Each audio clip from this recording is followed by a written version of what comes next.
Et en 1997, à la base, c'était des chiens de traîneau. On vivait tous dans un chalet et on faisait du traîneau. À l'endroit où nous faisons actuellement du traîneau à cheval, nous faisions du traîneau à chien.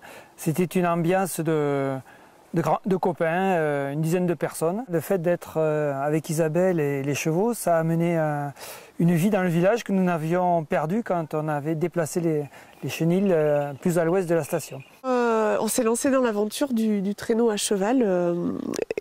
Comment dire, étant au plateau de Beille, étant dans un groupement d'indépendants en Ngaka qui propose déjà du chien de traîneau depuis longue date, on s'est demandé, et voulant évidemment proposer toute activité qu'on puisse faire dans la neige, outre le chien de traîneau sur le site de Beille, on s'est demandé quel est l'animal qu'on pourrait rajouter dans le paysage de Beille et qui collerait avec le patrimoine local. Voilà. Donc c'était vite trouvé, hein, le cheval de Mérins. C'était une tentative que nous essayons, une sorte de challenge que nous avons réussi et qui permet en fait de remettre à jour le travail du Mérins, ce cheval d'Ariège qui est atypique et qui est en fait l'emblème de l'Ariège. Tornade pour trotter, trotter. Allez, c'est très bien, on y va.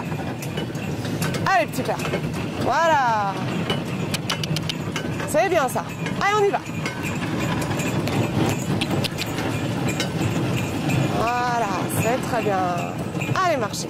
Voilà. En fait, on partait un peu de rien. On est allé voir ce qui se passe dans les Alpes et dans le Jura, mais dans les Pyrénées, il y avait pas trop d'expérience qui pouvait nous aider. Il n'y a pas de matériel ancestral dans la région. Donc on est parti un peu à tâtons. Voilà. Et puis petit à petit, on a réussi à mettre en place l'activité.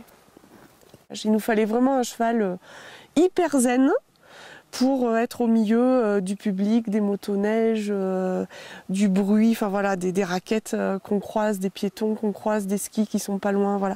Et donc on a fait un casting et voilà, et c'est Tornade qui a été l'heureux élu. Enfin, je sais pas si j'ai l'heureux élu, faudrait lui poser la question, mais l'autre partie de l'histoire, c'est le traîneau, le matériel, le harnais. Donc on a redécouvert des standards de l'attelage, c'est-à-dire finalement il faut un collier pour que le cheval puisse avoir toute sa puissance et puis ne s'abîme pas. Donc on est passé au collier d'attelage l'année dernière et effectivement les chevaux ont bien plus de puissance. Et en fait c'était toute une combinaison entre un élevage, une passion sur les chevaux, une passion pour la montagne et une nouvelle passion pour les traîneaux, car les traîneaux sur les Pyrénées c'est le seul endroit je pense où on fait du traîneau.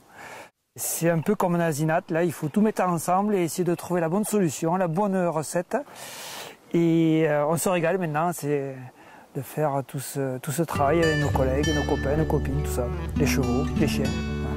C'est tout un ensemble.